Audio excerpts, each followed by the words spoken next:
If you have something that you want to teach or share with the world, do you sometimes think that you don't have a right to talk about it because you're still in the process of mastering it yourself? So many of us feel this way.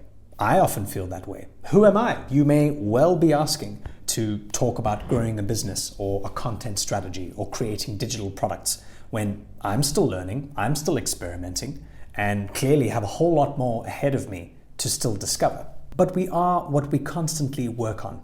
It's never a fixed, static path. Experimentation is part of the game, and that's where your experience comes from. It's from getting things right and sometimes also getting them spectacularly wrong. And that is the story worth sharing. That's what we actually all want to hear about. Not just the successes, but what are the things that went completely off track? What made you pull back and realize the mistake? And ultimately, how did you get things back on track? That's the lesson.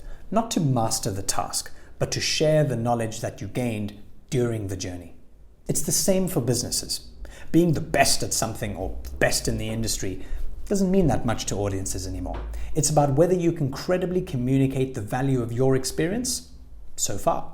The destination itself, the goal, the mastery, is less important.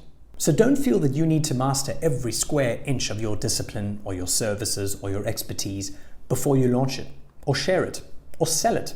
It's already valuable because you're putting in the work. You're still busy doing it. Anybody who says, I've mastered that, or we've learned all there is to know about this, they've stopped putting in the work. So you don't have to master it to share or to teach what you know.